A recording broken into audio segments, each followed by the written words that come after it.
Gift deed, sale deed. ఆస్తి బదలాయింపునకు ఏ పద్ధతి best? చట్టపరంగా ఉన్న తేడాలు ఇక్కడ చూడొచ్చు.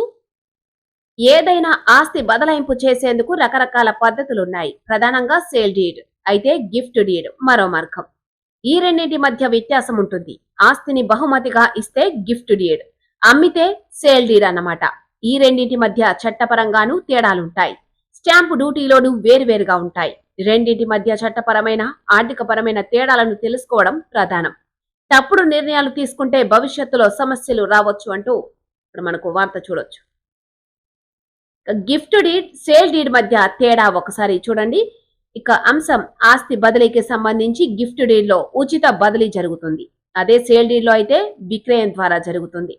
ఇక పరిహారం, గిఫ్ట్ డీడ్ లో డబ్బు అవసరం లేదు, కానీ సేల్ డీడ్ లో మాత్రం ధర చెల్లించాల్సిందే.